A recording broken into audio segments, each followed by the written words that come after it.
today's archive, we're not just talking about neighbor or neighborhood disputes. We're talking about ego. We're talking about territory. And we're talking about what happens when control feels threatened. Because most neighborhood wars are not about noise or fishing or music. They're about identity. Let's break it down. We have a public lake.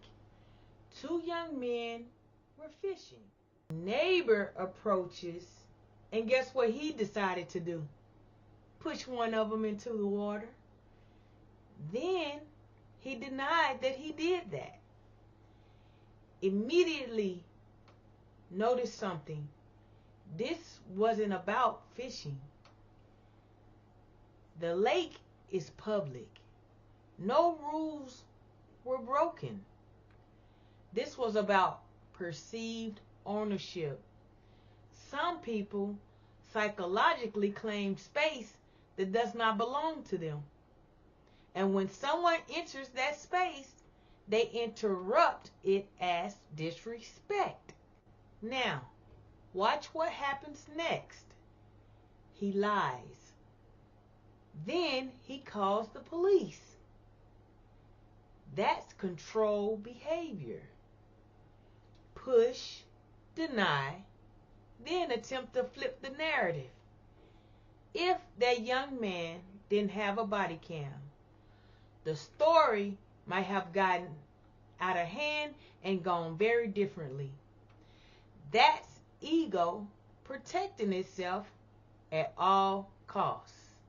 This is why things backfire, because when the police made it there and the young man said, "Hey, he pushed me in the water," she said, "You got to be kidding me."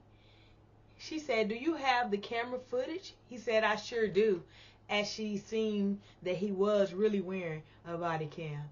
So it's about ego and controlled behavior.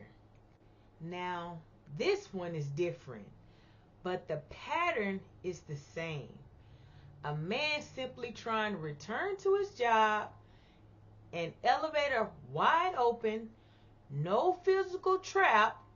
What you have is a man being polite and trying to get back up to the bathroom so he can take the tiles in there to finish the bathroom. The man is literally working. Yet, as he tries to go around her, she begins to scream as if she's in danger. Why?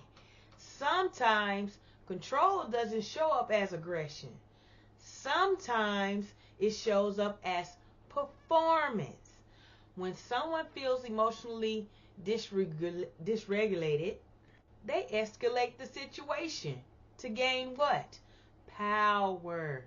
Notice, she accuses, she dramatizes, she calls the police. But when the responder asks her if she needs medical attention or medical help, she doesn't even respond. Why? Because the goal wasn't safety. It was dominance. And once again, video evidence exposed the truth. Control collapsed under documentation.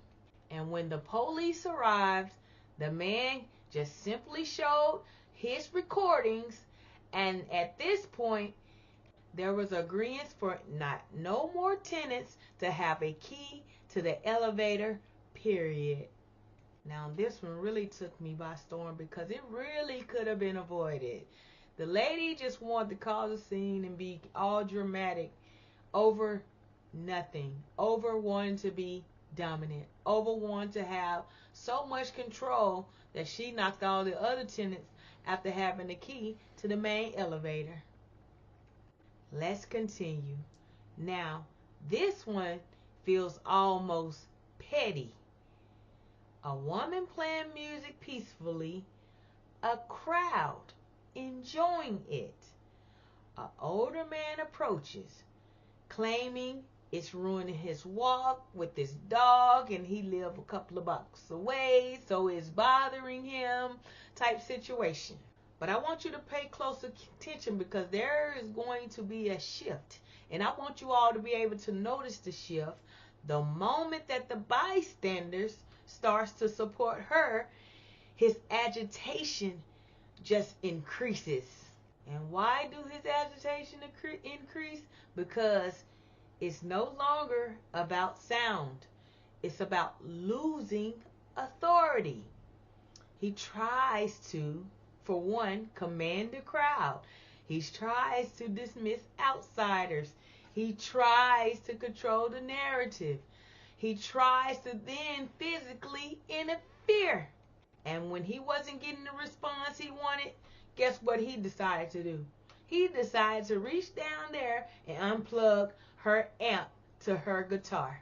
So, as we analyze, we know that this is not just about music, that it's about reclaiming dominance. And when he leaves, he says this, "I'll be back."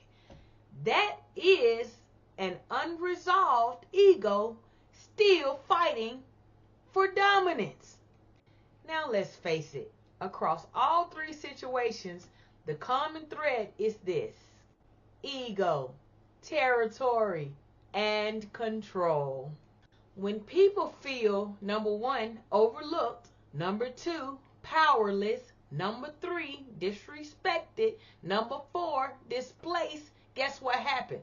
They escalate the situation, but not because the situation requires it, but because their identity feels threatened. And here's the deeper layer.